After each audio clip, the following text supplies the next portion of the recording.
So you know that moment when you leave the house and there's like a trail of chaos behind you, and there's like Lego everywhere, one kid's crying and someone else is asking for snacks, and you like step out and close the door. That is the moment that I just had, and it was lovely. I have come outside for my planning today because, to be honest, I'm a little bit burnt out from planning and a little bit overwhelmed with all the amazing things that you see online and the different curriculums and kind of all these ideas or the things that you want to cover with the kids, and then the understanding that that isn't realistic. And I've just found it hard to like quiet down my brain enough to plan in a way that's actually going to be useful for us. Sorry about the traffic. So I'm about to mask up, get on the bus and go to mooch. I miss mooching during the lockdowns where you can just potter around and get inspired by ideas. I'm gonna get a new notebook because, as everyone knows, a new notebook solves all of your planning needs. I might even go wild and get a new pen. So I'm gonna sit, have a plan of my nature studies somewhere, just see how it goes, but come along with me. I'd love to have you join me. So while I was waiting for the bus, I actually did a little bit of planning, just checked out the themes on the Exploring Nature with Children calendar, and then just interrupting myself here because I realised I forgot to give context for my nature studies. I do use a curriculum. It's called the Exploring Nature with Children curriculum.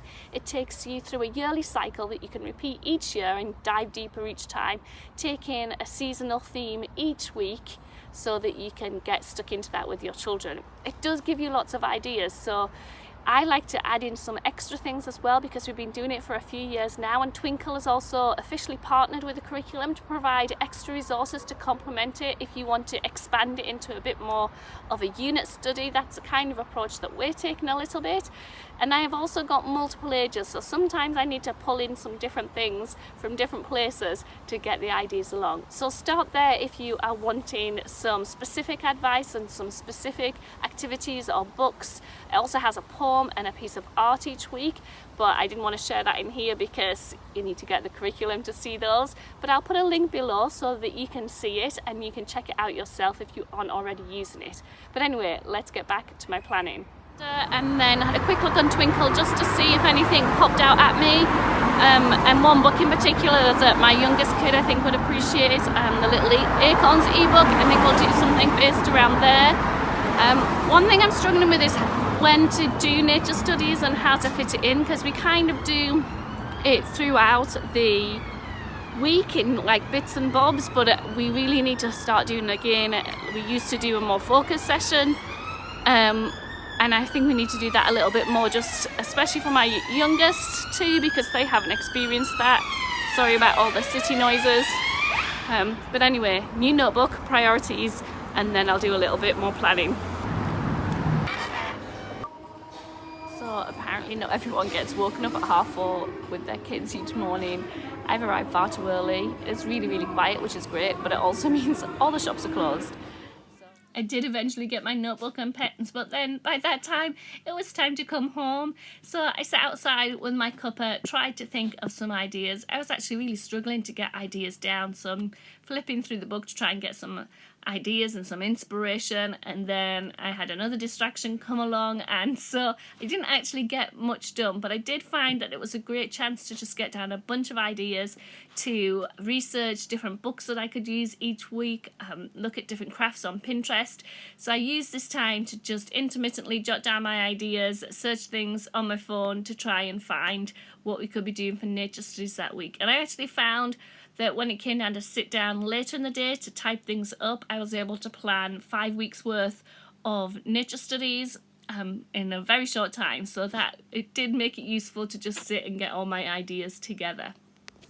So this is what I created later in the day. I've got my 5 weeks that I've managed to plan, all from the Exploring Nature with Children curriculum. So that's my spine. That's what I'm going to get the bulk of my scientific knowledge from, that I know what to communicate with my children, because I need a little hand holding when we're out in nature. I don't know everything there is to know about seeds and mini beasts and the autumnal equinox, so I need that curriculum to hold my hand through that. And also I will use the poetry and the artwork at a snack time and once a week to go through and talk about that together.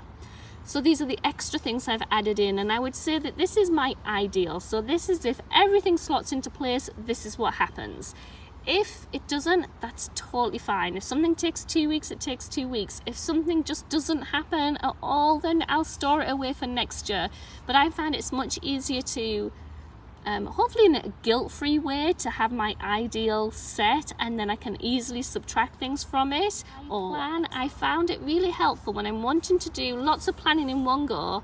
I think of a structure or a formula that would work for my children, and then I just repeat that and slot in the things that might work. So for example, every week we're going to start the first 2 sessions by reading a focus book, and then we're going to do crafts. These are more craft focused, the first 2 ones, and then we'll each day ideally go outside and do something outside as well. The 3rd session we're going to watch something and do more of a Twinkl structured activity. So you can see all of that in there. Still trying to go outside if possible, but I have added some variety of things in there if we can't get out that week.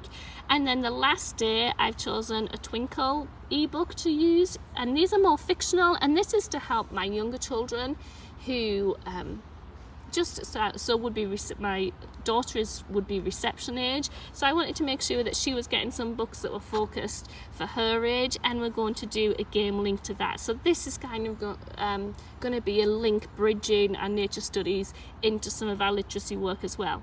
And so that means that each week I can just repeat that pattern. Final step is something that I think is really important if I want to be consistent, and that's just getting all my supplies together. I like to be able to physically see the plan before me.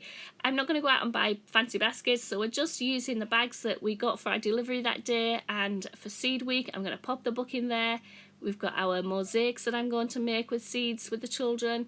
Then on our nature walk, we're going to take the egg boxes with us, fill it with seeds, and just again popping everything into the bag so it's ready for me to just get out at the beginning of that week and I don't have to think about it. The next day we're going to be doing bird feeders and think about how seed is dispersed by animals, so I'll stick that in there as well, and everything's together. We're going to do a Twinkle activity next, which is an experiment where we're going to drop and roll seeds and measure how far they go. And then just my structured activities that we're going to do. So we're going to do some matching, and I've got that from the Beyond curriculum. Even though it's older, it's perfect for this.